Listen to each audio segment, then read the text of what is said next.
A preocupação, é engraçado, homens talvez não tenham essa preocupação. Achei muito curioso que isso venha de uma mulher. Fico pensando na família das pessoas que vão ter que arcar com as consequências, com os custos, se esse procedimento não der certo. Porque essas pessoas vão precisar de cuidado e apoio. Então, por que elas se submetem a essas coisas, ainda que o risco seja tão alto, como, por exemplo, perder a visão? Maravilhoso o que você trouxe. A propósito, eu vi vários relatos de pessoas que fizeram de homem, essa cirurgia da altura, quase só homem faz.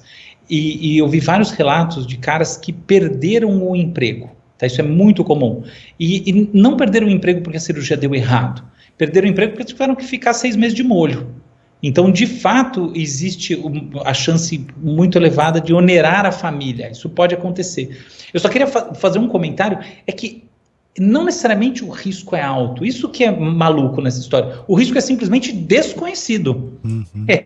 Que é uma coisa diferente. Então a gente não sabe. Que eu acho que cria pensa do ponto de vista de quem está decidindo essa história. Cria uma relação distinta. Não é que você fala, nossa, eu tenho uma chance em 5 de me dar bem. Não, você fala, eu não tenho a menor ideia da chance de me dar bem. O que é uma situação tanto, né, do ponto de vista cerebral, cognitivo, tanto curiosa. Mas, enfim, por quê, né? Eu acho que, começando por um fator, vamos dizer assim, que justifica, eu acho que é uma percepção de que o ambiente social as pressiona, o que não necessariamente é falso ou também não necessariamente é verdadeiro. No caso particular da altura, em algumas partes do mundo, isso é conhecido, tá? Então, assim, a gente tem esses relatos na China, mesmo nos Estados Unidos, tem sociedades assim que, enfim, de fato, a altura é um fator, as pessoas levam isso a sério, tá? Então, tem aqueles estudos sobre, sabe, os executivos e a altura e papapá, então, tem essa percepção.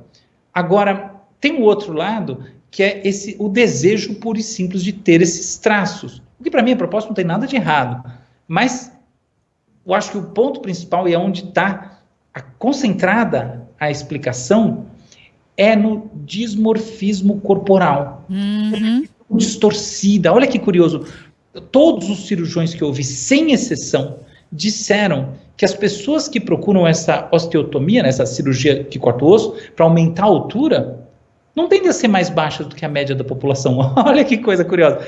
Entende? São pessoas, em geral, na faixa média. Elas querem ser mais altas, elas têm alguma questão com isso. Ué, porque o padrão não é de acordo, né? Eu não sou o padrão na minha altura não é de acordo com o padrão de beleza. Álvaro, eu tenho 1,60 m. Padrão de beleza para mulheres é 1,70 m e tal. Você tem que ser metade, você tem que ser o dobro do que eu sou verticalmente e metade do que eu sou horizontalmente. É isso, as pessoas estão ficando malucas, obcecadas pelas imagens que elas veem, sobretudo nas redes sociais. Perfeito. E recorrem a esse tipo de coisa. Eu acho uma grande loucura, mas aí sou só eu, né? E assim mesmo como um tubo de ensaio. Eu vou fazer, vai que dá certo. Então, né? Sem nem pensar que talvez não dê. E você percebe que nisso parece que há uma espécie de impulsividade, uma coisa Total. assim, eu vou. Enfim, eu acho que essa é a grande questão, essa maneira de lidar consigo mesmo como se o corpo não fosse seu, como se essas consequências não fossem graves, como se ficar cego não fosse um negócio sério, como você ter artrite, né, que é um risco dessa cirurgia, desenvolver uma artrite pesada, não fosse um problema, como se a dor que é assim absurda, de acordo com todos os relatos que duram meses, não fosse nada importante nessa história. E aí é por isso que a taxa de arrependimento acaba sendo alta, como eu vi aí em alguns estudos. Então, longe de mim ter nenhum tipo de moralismo, eu acho que, de novo, quem quer fazer essas coisas, poxa, seja bem-vindo e toca a ficha. Mas é interessante a gente pensar sobre decisões que acontecem quando a gente não tem a menor ideia dos riscos. Exato. E que vai onerar os seus familiares, porque são eles que vão ter que cuidar de você depois.